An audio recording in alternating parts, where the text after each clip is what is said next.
Good evening all, welcome to IACE. ఈ వీడియోలో important current affairs MCQs discuss చేద్దాం. First one చూద్దాం. So first question వచ్చేటప్పటికి, international day of innocent children victims of aggression is observed globally on. అక్రమాల బారిన పడిన అమాయక పిల్లల అంతర్జాతీయ దినోత్సవాన్ని ప్రపంచ వ్యాప్తంగా ఏ రోజున నిర్వహిస్తారో అని అడుగుతున్నారు.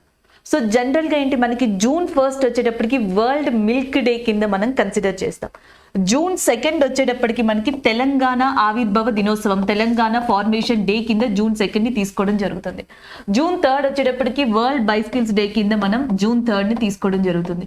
సో June 5 వచ్చేటప్పటికి మీకు ఆల్రెడీ తెలుసు, ప్రపంచ పర్యావరణ దినోత్సవం, వరల్డ్ ఎన్విరాన్మెంట్ డే, ప్రపంచ పర్యావరణ దినోత్సవంగా మనం June 5 నిర్వహించడం జరుగుతుంది. ఇంకా June 4 వచ్చేటప్పటికి మనకి ఏదైతే international day of innocent children victims of aggression అనేది ఉందో, సో దానిని కన్సిడర్ చేయడం జరుగుతుంది June 4. దీన్ని మొట్టమొదటిసారిగా మనకి రికగ్నైజ్ చేసింది United nation general assembly. So భారతదేశంలో కూడా ఏవైతే మనకి సామాజిక పరంగా కానీ, అంటే ఫిజికల్ గా కానీ, మెంటల్ గా కానీ, హెల్త్ పరంగా కానీ చిల్డ్రన్స్ ఎవరైతే ఉన్నారో వీళ్ళందరినీ వీటి నుంచి కాపాడే విధంగా భారత రాజ్యాంగంలో కొన్ని ఆర్టికల్స్ ఉన్నాయి. భారత ప్రభుత్వం కూడా కొన్ని చట్టాలని అమలు పరుస్తుంది. ఫర్ ఎగ్జాంపుల్ గా మనం ఏం చెప్పుకోవచ్చు అంటే, ఆర్టికల్ 21A అనేది చెప్పొచ్చు, సో ఆర్టికల్ 45 అనేది చెప్పొచ్చు. ఈ రెండు కూడా 6 నుంచి 14 సంవత్సరాల లోపు పిల్లలు ఎవరైతే ఉన్నారో వాళ్ళందరికీ ప్రాథమిక విద్య అనేది వాళ్ళ హక్కుగా సో దీంట్లో మెన్షన్ చేయబడి ఉంది. అలాగే ఆర్టికల్ మనకి 243G అని చెప్పేసి ఇంకొక ఆర్టికల్ ఉంది. సో ఇది పంచాయతీరాజ్ వ్యవస్థకి సంబంధించిన, పంచాయతీరాజ్ వ్యవస్థలో ఏదైనా చట్టాన్ని, ఏదైనా కార్యక్రమాన్ని చేసినప్పుడు సో చిల్డ్రన్స్, చిన్నపిల్లలు ఎవరైతే ఉన్నారో వాళ్ళని కూడా సామాజిక పరంగా, ఆర్థిక పరంగా దృష్టిలో ఉంచుకొని అమలు పరచాల్సి ఉంటుంది అని చెప్పేసి దీంట్లో మనకి మెన్షన్ చేయబడి ఉంది. సో ఇలాంటి and as well as 39F అనే ఇంకొక ఆర్టికల్ ఉంది. సో దీంట్లో ఏంటంటే పిల్లలు ఎవరైతే ఉన్నారో వాళ్ళ యొక్క డిగ్నిటీ కానీ, హెల్త్ కానీ ఇవన్నీ కూడా కన్సిడర్ చేయాలని చెప్పేసి దీంట్లో కూడా మెన్షన్ చేయడం జరిగింది. సో ఇవన్నీ కూడా భారతదేశ ప్రభుత్వం తరపున భారతదేశంలోని చిల్డ్రన్స్ ఎవరైతే ఉన్నారో వాళ్ళని వీటి నుంచి కాపాడడం కోసం మనకి అమలు పరుస్తున్న చట్టాలుగా చెప్పొచ్చు. నెక్స్ట్ వన్ చూద్దాం. నెక్స్ట్ వన్ వచ్చేటప్పటికి 2022 సంవత్సరానికి ప్రపంచ పర్యావరణ దినోత్సవం యొక్క ఇతివృత్తాంతం ఏంటి? What is the theme of world environment day for the year 2022? So answer వచ్చేటప్పటికి ఓన్లీ వన్ అర్త్, ఒకే ఒక్క భూమి. June 5 ప్రపంచ పర్యావరణ దినోత్సవం, వరల్డ్ ఎన్విరాన్మెంట్ డే అనేది సెలబ్రేట్ చేస్తారు. అండ్ ఓన్లీ వన్ అర్త్ అనేది దాని యొక్క ఇతివృత్తాంతంగా ఉంది. అయితే 1972 భారతదేశంలో మనకి ఏదైతే వన్యప్రాణి సంరక్షణ చట్టం అంటాం, వైల్డ్ లైఫ్ ప్రొటెక్షన్ యాక్ట్ అని కూడా దీన్ని పిలవచ్చు. సో దాన్ని 1972లోనే తీసుకొచ్చారు. అదే సంవత్సరంలో స్టాక్ హోమ్ వేదికగా ప్రపంచ దేశాలు అండ్ ప్రపంచ సంస్థలు కలిసి ప్రపంచ పర్యావరణ దినోత్సవాన్ని ఒక దాన్ని తీసుకురావాలని నిర్ణయించుకున్నాయి. అలా నిర్ణయించుకుని 1974లో మనకి USA వేదికగా మొట్టమొదటిసారిగా ప్రపంచ పర్యావరణ దినోత్సవాన్ని నిర్వహించారు. అండ్ నెక్స్ట్ వచ్చేటప్పటికి ఆ ప్రపంచ పర్యావరణ దినోత్సవాన్ని మొట్టమొదటిసారిగా నిర్వహించినప్పుడు దాని ఇతివృత్తాంతం కూడా ఓన్లీ వన్ అర్త్. అంటే మొట్టమొదటి ప్రపంచ పర్యావరణ దినోత్సవం 2022లో జరుపుతున్న ప్రపంచ పర్యావరణ దినోత్సవం యొక్క ఇతివృత్తాంతం అనేది సేమ్ గా ఉంది. థీమ్ అనేది that is only one earth, ఒకే ఒక భూమి. 2021లో మనకి ఎకోసిస్టమ్ రీస్టోరేషన్ అనేది దీని యొక్క థీమ్ ప్రపంచ పర్యావరణ దినోత్సవానికి. పాకిస్తాన్ వేదికగా లాస్ట్ ఇయర్ మనకి ప్రపంచ పర్యావరణ దినోత్సవం జరిగింది. 2022లో మనకి ప్రపంచ పర్యావరణ దినోత్సవాన్ని నిర్వహించిన కంట్రీగా ఏది ఉందంటే స్వీడన్ ఉంది అని చెప్పొచ్చు. అండ్ నెక్స్ట్ వచ్చేటప్పటికి భారతదేశంలో ప్రస్తుతం పర్యావరణ శాఖ మంత్రిగా భూపేంద్ర యాదవ్ గారు ఉన్నారు. అండ్ ఇంకొకటి ఏంటంటే, పర్యావరణం అనగానే మనకి ఎగ్జామ్ పాయింట్ ఆఫ్ వ్యూలో గుర్తొచ్చేది కాన్ఫరెన్స్ ఆఫ్ పార్టీస్ సమిట్ అని చెప్తాం. COP21, COP15, COP27 ఎలా. సో ఎగ్జామ్ పాయింట్ ఆఫ్ వ్యూలో ఈ సంవత్సరం నెక్స్ట్ ఇయర్ COP సమిట్స్ ఎక్కడ జరుగుతాయి అనేది చాలా ఇంపార్టెంట్ పర్యావరణం పరంగా. సో COP27 అని దీన్ని పిలవచ్చు, లేదా 2022లో కాన్ఫరెన్స్ ఆఫ్ పార్టీస్ సమావేశం అని కూడా పిలవచ్చు. సో దీన్ని నిర్వహించే కంట్రీ ఏది అంటే ఈజిప్ట్ గా మనం చెప్తాం.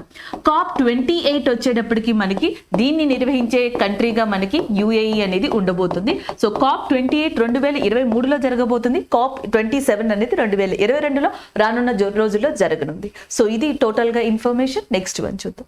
సో నెక్స్ట్ చూసేటప్పటికి సెబీలో పూర్తికాల సభ్యునిగా ఇటీవల ఎవరు బాధ్యతలు స్వీకరించారు? Who has recently taken charge as a all time member of SEBI security exchange board of ఇండియాగా దీన్ని పిలవడం జరుగుతుంది. దీని యొక్క హెడ్ క్వార్టర్స్ వచ్చేటప్పటికి ముంబైలో ఉంది. స్వతహాగా సెక్యూరిటీ ఎక్స్చేంజ్ బోర్డ్ ఆఫ్ ఇండియాలో చైర్మన్ తో కలిపి 9 మెంబర్స్ ఉంటారు. సో చైర్మన్ ప్రస్తుతం మనకి మాధవి పూరిబుచ్ అనే పర్సన్ మనకి ప్రస్తుతం సెబీ యొక్క చైర్మన్ గా ఉండడం జరిగింది. అలాంటి సెబీలో ఓల్డ్ టైమ్ మెంబర్ గా ఇటీవల అపాయింట్ అయిన పర్సన్ ఎవరు అంటే మనకి that is nothing but Ashwini Bhatia గారుగా చెప్పొచ్చు. Option B is a correct answer. అలాగే నటరాజన్ సుందరన్ ఉన్నారు చూసారా ఆప్షన్ డి లో. ఈయన వచ్చేటప్పటికి ఏంటంటే national assets of reconstruction limited ఏదైతే ఉందో national assets reconstruction limited, so దానికి చైర్మన్ గా నటరాజన్ సుందర్ గారు ఇటీవల అపాయింట్ అవ్వడం జరిగింది. అలాగే నేషనల్ ఇన్ఫర్మేటివ్ సెంటర్ యొక్క డైరెక్టర్ జనరల్ గా అపాయింట్ అయ్యారు రాజేష్ గేరా గారు. సో ఇవి ఇంకొన్ని అపాయింట్మెంట్స్ గా చెప్పొచ్చు. నెక్స్ట్ వన్, షెరిల్ శాండర్బర్గ్ ఇటీవల ఏ కంపెనీ CEO పదవికి రాజీనామా చేశారు? So Sheryl Sandberg has recently step down the chief operating officer of which company అని చెప్పేసి అడుగుతున్నారు. సో ఆప్షన్స్ లో చూసేటప్పటికి గూగుల్ ఉంది, అలాగే టెస్లా ఉంది. సో టెస్లాకి ఆల్రెడీ మీకు తెలుసు, గూగుల్ కి కూడా తెలుసు. టెస్లాకి ఎలన్ మస్క్ ఉన్నారు present, and next Twitter and meta ఉన్నాయి. సో మనకి పరాగ్ అగర్వాల్ ఎవరైతే ఉన్నారో, సో పరాగ్ అగర్వాల్ ట్విట్టర్ ని ఇప్పుడు హ్యాండిల్ చేస్తున్నారు. ఆయన సీఈఓగా ఉన్నారు. ఇది వరకు జాక్ డోర్సే ఉండేవాళ్ళు, ఇప్పుడు ప్రస్తుతం ట్విట్టర్ యొక్క సీఈఓగా పరాగ్ అగర్వాల్ ఉన్నారు. అలాగే ఫేస్బుక్ యొక్క న్యూ నేమ్ గా న్యూ వర్షన్ గా 2021 లో మార్క్ జూకర్బర్గ్ అనౌన్స్ చేశారు మెటా అనే దాన్ని. సో దాని యొక్క సీఈఓగా ఉన్నారు మనకి Sheryl Sandberg. So option D is a correct answer. So Sheryl step down అయిన తర్వాత, సీఈఓ పదవి నుంచి తప్పుకున్న తర్వాత, రాజీనామా చేసిన తర్వాత ఇటీవల జేవియర్ ఒలేవాన్ అనే పర్సన్ ని మెటా యొక్క సీఈఓగా, నూతన సీఈఓగా అపాయింట్ చేయడం జరిగింది. జావియర్ ఒలెవన్. ఇక్కడ 2 విషయాలు గుర్తుపెట్టుకోవాలి. కొత్త సీఈఓ ఎవరైతే ఉన్నారో చీఫ్ ఆపరేటింగ్ ఆఫీసర్ మెటాకు వచ్చేటప్పటికి జావియర్ ఒలెవన్, అంతకు ముందర ఉన్నది షెరిల్ శాండర్బర్గ్. ఇది ఇక్కడ మెయిన్ ఇంపార్టెంట్. నెక్స్ట్ వన్ చూద్దాం. నెక్స్ట్ వన్, ఎస్ కృష్ణన్ ఇటీవల ఏ భారతీయ జాతి బ్యాంక్ MD అండ్ CEO పదవికి నుండి రిటైర్మెంట్ ప్రకటించారు? S Krishnan and recently announced retirement from the post of MD and CEO of which Indian nationalised bank అని చెప్పేసి అడుగుతున్నారు. SBI, union bank of India, Punjab and Sindh bank and bank of Maharashtra. Punjab and Sindh bank కి so ఆయన ఎవరైతే MD and CEOగా చేశారో S Krishnan, so ఆయన retirement అవనున్నారు. ఆయన పొజిషన్ లో మనకి స్వరూప్ కుమార్ అని చెప్పేసి ఇంకొక పర్సన్ ని నూతనంగా అపాయింట్ చేయడం జరుగుతుంది. స్వరూప్ కుమార్ గారు ఎస్ కృష్ణన్ గారి ప్లేస్ లో రానున్నారు. నెక్స్ట్ వన్ చూద్దాం. Next one, which Indian American has won the 2022 Scripps National Spelling Bee competition? 2022 Scripps national spelling పోటీల్లో ఏ భారతీయ అమెరికన్ గెలుపొందారు అని అడుగుతున్నారు. ఆప్షన్స్ లో డిఫరెంట్ ఆప్షన్స్ ఇచ్చారు. ఆన్సర్ వచ్చేటప్పటికి హరిణి లోగన్. 13 years టెక్సాస్ కి సంబంధించి, ఈమె ఎక్కడికి సంబంధించిన వ్యక్తి అంటే టెక్సాస్ కి సంబంధించిన హరిణి లోగన్ కేవలం 90 సెకండ్స్ లో 21 వర్డ్స్ ని కరెక్ట్ గా స్పెల్ చేసి ఈ అవార్డ్ ని అందుకోవడం జరిగింది. Option C is a correct answer. 2022 Scripps national spelling bee పోటీలో విజేతగా నిలిచింది హరిణి లోగన్. ఈ మధ్యన కొంచెం కరెంట్ అఫైర్స్ ప్యాటర్న్ లో డెప్త్ అడుగుతున్నారు కాబట్టి విజేత పేరు అడగచ్చు, లేదా ఈమె ఎన్ని సెకండ్లో లేదా ఎన్ని పదాలని చెప్పి విజేతగా నిలిచింది అని చెప్పి అడగచ్చు. సో దానికోసం ఈ అడిషనల్ ఇన్ఫర్మేషన్ ని మీరు నోట్ చేసుకోవాల్సి ఉంటుంది. నెక్స్ట్ వన్ చూద్దాం. నెక్స్ట్ వన్, దేశంలో మొట్టమొదటి వ్యవసాయ భూమి ధరల సూచికని ఏ IIM ప్రారంభించింది? Which IIM launched country's first agri land and price index? భారతదేశంలోనే మొట్టమొదటిసారిగా వ్యవసాయ భూముల యొక్క నాణ్యత, వ్యవసాయ భూముల యొక్క ధరలకి సంబంధించి ఒక సూచికని ఎస్ ఫార్మ్స్ ఇండియా అనే ఒక సంస్థతో కలిసి IIM అహ్మదాబాద్ ఏదైతే ఉందో, Indian institute of management Ahmedabad, IIM Ahmedabad, so ఇది కొలాబరేట్ అయ్యి ఈ సూచికని రిలీజ్ చేసింది. సో దీంట్లో మొట్టమొదటిసారిగా 6 రాష్ట్రాలకి సంబంధించి ఈ సూచికని రిలీజ్ చేశారు. అంటే 6 రాష్ట్రాల్లో ఉన్న జిల్లాలు ఏవైతే ఉన్నాయో ఆ జిల్లాల్లో వ్యవసాయ భూముల యొక్క ధరలు, వ్యవసాయ భూముల యొక్క నాణ్యత, ఈ డేటాను అంతటిని తీసుకుని ఈ సూచికని రిలీజ్ చేయడం జరిగింది. ఈ సూచికలో మనకి టాప్ స్టేట్ గా నిలిచింది కర్ణాటక. అంటే భారతదేశంలో ఈ 6 రాష్ట్రాలు ఏవైతే వీళ్ళు పరిగణించారో ఈ 6 రాష్ట్రాల్లో కూడా కర్ణాటకకి సంబంధించిన వ్యవసాయ భూముల ధరలు ఏవైతే ఉన్నాయో అవి చాలా హై ఉన్నాయి అండ్ నాణ్యత కలిగి ఉన్నాయి. ఈ డేటాలో కూడా ఇది టాప్ రావడం జరిగింది. సెకండ్ ప్లేస్ లో మనకి తెలంగాణ ఉండడం జరిగింది. అలాగే వ్యవసాయ శాఖ మంత్రిగా ప్రస్తుతం మనకి నరేంద్ర సింగ్ తోమర్ ఉన్నారు. సో నెక్స్ట్ క్వశ్చన్ చూసేటప్పటికి మనకి which country is the top recipient of covid vaccines under COVAX UNICEF program. So ఇక్కడ క్వశ్చన్ వచ్చేటప్పటికి కోవాక్స్ యునిసెఫ్ ప్రోగ్రామ్ కింద కోవిడ్ వ్యాక్సిన్లని అత్యధికంగా స్వీకరించిన దేశం ఏది అని అడుగుతున్నారు. 2021 కోవిడ్ నేపథ్యంలో మనకి యునిసెఫ్ కోవాక్స్ అనే ఒక ప్రోగ్రామ్ ని స్టార్ట్ చేసింది. అది కూడా వరల్డ్ హెల్త్ ఆర్గనైజేషన్, ప్రపంచ ఆరోగ్య సంస్థ, అలాగే ప్రపంచ వ్యాప్తంగా గావి అని చెప్పేసి ఒక వ్యాక్సిన్ అలయన్స్ కూటమి ఒకటి ఉంది అది, and as well as a collision for epidemic preparedness innovation CEPI అని చెప్పేసి ఉంది.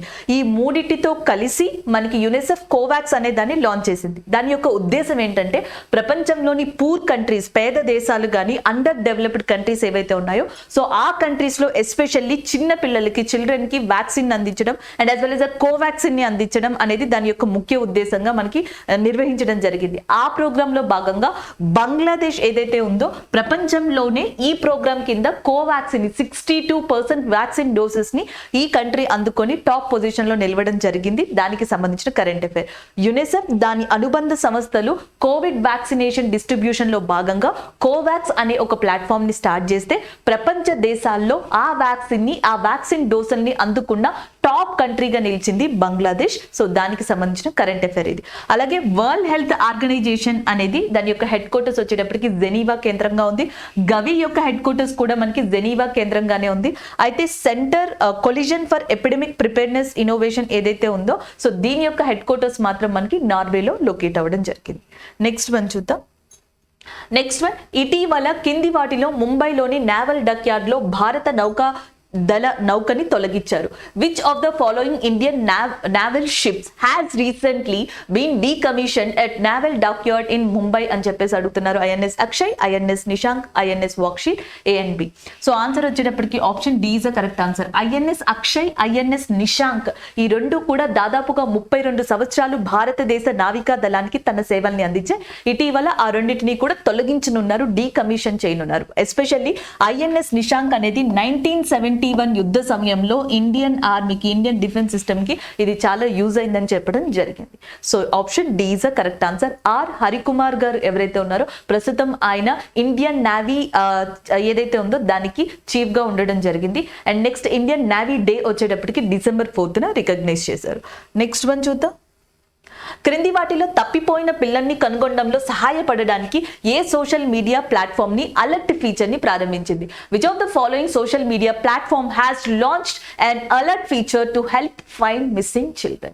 సో ఆప్షన్స్ లో TikTok and Twitter, Instagram and WhatsApp. So answer వచ్చేటప్పటికి Instagram is the correct answer. Instagram Amber అనే ఒక ఫీచర్ ని లాంచ్ చేసింది. దీంట్లో తప్పిపోయిన చిల్డ్రన్ యొక్క వాళ్ళ ఫొటోస్ ని, వాళ్ళ ఇమేజెస్ ని, వాళ్ళ ఇన్ఫర్మేషన్ ని షేర్ చేయడం జరుగుతుంది, లొకేషన్ ని షేర్ చేయడం జరుగుతుంది. సో దాని ద్వారా మిస్సింగ్ చిల్డ్రన్ ని ఐడెంటిఫై చేసి సో వాళ్ళని రెస్క్యూ చేయడానికి ఎక్కువగా అవకాశాలు ఉండేలాగా ఈ ఫీచర్ ని ఇన్స్టాగ్రామ్ తీసుకురావడం జరిగింది. దీనికోసం నేషనల్ క్రైమ్ ఏజెన్సీ అయిన యూకేతో and as well as USA కి సంబంధించిన కొన్ని బ్రాంచెస్ తో కొలాబరేట్ అయ్యి దీన్ని లాంచ్ చేయడం జరిగింది ఇటీవల Instagram. Option C is the correct answer. Feature పేరు వచ్చేటప్పటికి amber alert. So next question, కేంద్ర విద్యా మంత్రిత్వ శాఖ ప్రతిపాదించిన కొత్త మోడల్ పాఠశాలల పేరేంటి? What is the name of the new model school proposed by the union education ministry అని చెప్పేసి అడుగుతున్నారు. సో ఆన్సర్ వచ్చేటప్పటికి PM శ్రీ పాఠశాల. So PM Shri schools is the correct answer. యాక్చువల్గా మనకి 1986లో ఉన్న జాతీయ విద్యా విధాన చట్టాన్ని మార్చారు. న్యూ నేషనల్ ఎడ్యుకేషన్ పాలసీ 2020ని తీసుకొచ్చారు. నిపుణ్ నిష్ఠా లాంటి వాటిని లాంచ్ చేయడం జరిగింది. అండ్ స్టూడెంట్స్ ఫ్యూచరిస్టిక్ వ్యూ ఏదైతే ఉందో భవిష్యత్తులో మనకి స్టూడెంట్స్ ని దృష్టిలో పెట్టుకుని సో వాళ్ళని మారుతున్న ట్రెండ్ కి తగ్గట్టుగా సో వాళ్ళని ట్రైన్ చేయడం, కేవలం ఓన్లీ అకాడమికే కాకుండా స్కిల్ డెవలప్మెంట్ పరంగా తీర్చిదిద్దడం కోసం union education ministry PM Shri పాఠశాలని ప్రారంభించే యోచనలో ఉంది. అండ్ ప్రస్తుతం విద్యాశాఖ మంత్రిగా మనకి ధర్మేంద్ర ప్రధాన్ గారు ఉన్నారు. అండ్ ద నెక్స్ట్ వన్ చూద్దాం. యూరోపియన్ యూనియన్ యొక్క రక్షణ విధానంలో చేరడానికి ఇటీవల ఏ దేశం ఓటు వేసింది?